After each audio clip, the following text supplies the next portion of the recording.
My name is Michael Alden. 56 years on this earth. Most of them quiet, uneventful.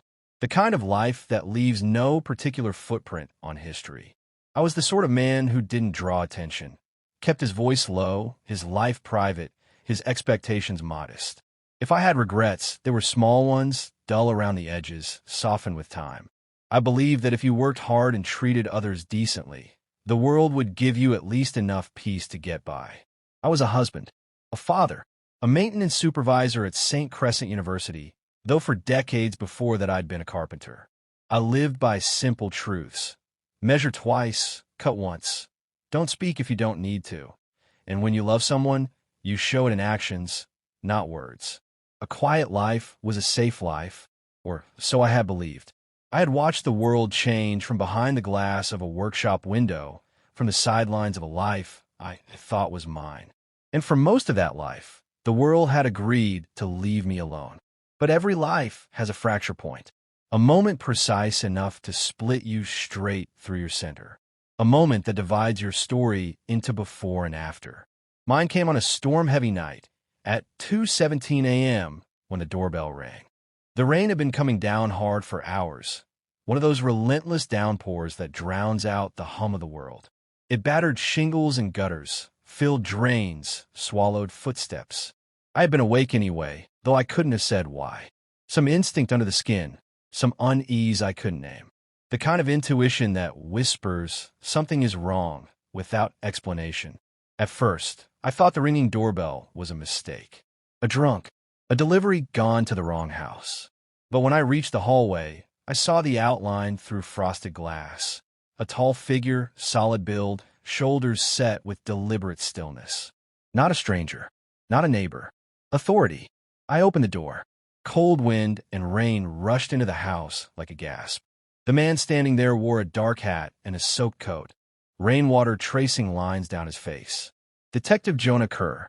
Everyone in our community knew of him. A man who spoke slowly, listened more than he talked, and seemed to understand something deep about human nature. He was steady in the way old foundations are steady, strong because they bear weight silently. He had a reputation for getting the truth out of people, for seeing the fractures in human hearts where others saw only surfaces. His voice, when he spoke, was quiet. Too quiet. "Michael," he said, "I need you to come with me. We need to talk. It's about Celeste." The world contracted. Behind me, I felt movement. Ruth had come into the hallway. Her robe gathered at her neck, her hair rumpled with sleep. Her hand gripped the wall as though the house itself might fall away. "What happened?" she whispered. She didn't ask whether our daughter was injured. She didn't ask whether it was serious. She already knew. Detective Kerr stepped inside. Water dripped from the hem of his coat onto our hardwood floor. "We should sit," he said. "No," Ruth said. "Tell us now." Kerr drew a long breath, the kind a man takes when he wants to offer comfort but knows there is none to give. There was an incident near the river bend overlooked tonight. Witnesses reported a struggle. Your son-in-law, Adrian Cole, was seen in the area. My blood turned to ice. "And our daughter?" I asked. My voice didn't sound like mine. Kerr hesitated, just for a moment. But that was enough. Ruth's knees buckled. I caught her before she hit the floor. Her breath came in strangled sobs, even before he spoke. "She didn't survive," Kerr said. "I'm very sorry." The world didn't shatter. There was no scream, no collapse, just silence. Silence so complete it erased everything else. The rain, the lights, my heartbeat, gone. Then the world returned all at once, too bright, too sharp, too loud. Ruth keened into my chest. I held her but felt nothing in my own body. My mind couldn't move, couldn't understand, couldn't accept. Our daughter, our only child, gone. The next hours blurred. I have fragments, scattered like broken glass in memory. The coroner's office, fluorescent lights too harsh for human grief. The smell of antiseptic. Forms. Pen strokes that shook so badly I had to steady my hand with the other. Ruth trembling against me, so hard I thought she might shatter. But more than anything, her face. Celeste. She had always carried light with her. Even as a child, her smile came easily. She saw beauty where others saw mess. She never needed the world to be perfect to love it. She was 29. She painted the sky in watercolors that spilled like dawn. She collected stones from beaches. She believed storms were not something to fear, but to listen to. She had a laugh that could fill a room without a word.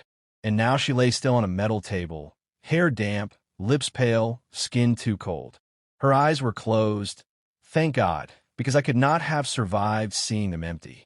I touched her cheek. Cold. Something inside me split. Not grief. Not yet. Grief is heavy and slow. This was sharp, precise, a blade drawn through the core of me. Because I knew, without evidence, without investigation, Adrian Cole had killed her. I also knew the law would not save her. The official investigation launched the next morning. Prosecutor Dana Whitmore took the case. Young, brilliant, eager to win, too eager. She had a hunger in her eyes, a drive that spoke of ambition over justice. Adrian was brought in for questioning. He cried. He clutched his face. He said he didn't know where Celeste went after an argument.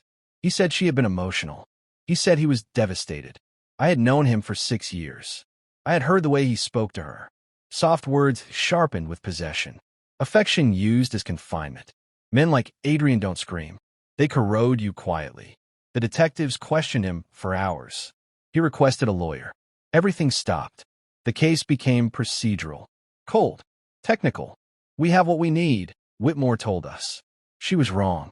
2 days later, Leonard Brackett, a wealthy developer with political ties, came to the station. Adrian's boss, a benefactor of the very legal system meant to protect us. He didn't bribe. He didn't threaten. He simply spoke. Files were reclassified. Evidence became uncertain. Witness statements contradictory. Chain of custody errors appeared where there had been none. 3 days after I held my daughter's cold hand, I watched the man who killed her walk out of a courthouse smiling. Ruth broke. Not loudly. Not violently. She just folded inward. She stopped speaking. Stopped eating. Stopped seeing the world. Her grief hardened into silence, so complete I thought it might swallow her. I tried to hold her together while I was falling apart myself. We became two shadows occupying the same walls. Detective Kerr came once. He stood in the doorway, hat in hand, his face lined with something grim and tired. I can't tell you what to do, he said softly. But the system won't fix this. Our eyes met. Nothing more needed to be said. He left without closing the door fully behind him. I didn't seek revenge. Not at first. I sought equilibrium, restoration, balance, justice, if such a thing can still be spoken of in a world like ours. I followed Adrian. I learned his patterns, where he went when he felt safe, the bars he visited, the restaurants he favored, the gym at the edge of the industrial district where no one asked questions. I discovered something else. He was preparing to leave, to start over, to erase her, erase Celeste as though she had never existed at all. That was when grief ended, or replaced it was clear, cold, still, focused as the blade of a chisel. I wasn't a violent man, but I knew structural integrity. I knew what happened when the wrong joint cracked. I knew how easily things fell apart when pressure was applied at the right point. And Adrian Cole was just another rotting beam waiting to collapse. I began with Brackett. He was Adrian's fortress, the shield that let him walk free. I didn't confront him. Threats only make powerful men tighten their grip. So I loosened it. I found ledgers, financial records, emails detailing misappropriations and favors. Things that should have been secure, that any ordinary man should not be able to access. But grief can teach you to navigate the world's locked rooms. I compiled everything into clean, undeniable documentation and sent copies to 3 journalists, 1 ethics committee, and a woman he had once publicly humiliated. Brackett fell in 11 days. Without him, Adrian's protection evaporated. Then I found Kara, 23, red hair, worked nights at a rooftop bar with a neon sign that flickered in the rain. She told me, without knowing who I was, that she thought Adrian watched her phone, that she felt him closing in on her, that she didn't know how to leave. She cried when she spoke. I didn't persuade her. I simply helped her walk away. A bus ticket, a safe contact, a new number, no explanations. No trace. Adrian noticed, and fear began to crack him. Men like him unravel quickly once something pushes back. The final act was simple. He returned to the river bend overlook, the place where he pushed my daughter into the dark water below, the place he assumed the world had forgotten. I approached without speaking. He turned, startled but not surprised. "Michael," he said. His voice trembled, but his arrogance remained. "I'm sorry about."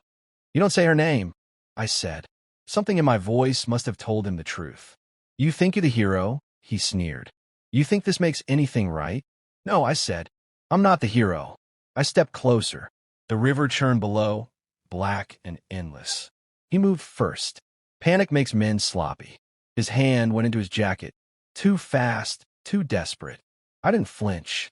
I stepped in, caught his wrist, twisted. His balance broke. The railing caught him for a half-second, just long enough for him to understand. Then gravity took him. He fell without sound. The river accepted him. I didn't run. I sat on the overlook bench. The wind chilled my bones. The sky darkened and reopened. The world moved on. An hour later, Detective Kerr arrived. No sirens. No backup. He sat beside me. We didn't look at each other. After a long silence, he asked, "Is there anything I need to report?" "No," I said. He nodded once. "All right." We sat until the moon rose. Then he stood. "Go home," he said. So I did. People like to say closure heals. They're wrong. Closure is a locked door, a threshold you cross and never return from. Ruth and I live quietly now. We say Celeste's name every morning, every night. We leave flowers at the overlook. We remember her laugh, her paintings, the way she looked at the sky after rain. Grief does not fade. It changes shape, becomes something you hold carefully, like a fragile heirloom. I'm not proud of what I did, but I'm not ashamed. Some things in this world are broken so deeply that only human hands can set them right. My name is Michael Alden. I was a father. I'm still a father. And my daughter did not die unheard. I have learned that life, even after unbearable loss, continues. The morning sun rises. Rain falls. And those shadows follow us. They do not consume us entirely. We endure. We adapt. We survive. Not for vengeance. Not for justice. But for the memory of those who cannot speak for themselves. Every day, I walk the hallways of St. Crescent University, now fully aware that even the quietest lives can carry the weight of the unspeakable. And each night, when the rain begins to fall, I remember Celeste's laughter, her light, the way she saw the beauty in every storm. And for those moments, I know she is still alive, somewhere in the wind, somewhere in the world she loved so much. Because some bonds are unbroken, even by death. And some promises, the ones made silently, with the heart, with the hands, with every act of care, cannot be taken away. I live with grief, yes, but I also live with purpose. And that is the life she deserves me to live. You just heard a story of betrayal, survival, and quiet revenge. If it left you thinking, hit like, share it forward, and subscribe for more true emotional stories that'll stay with you long after they end. Every click helps another story find its voice.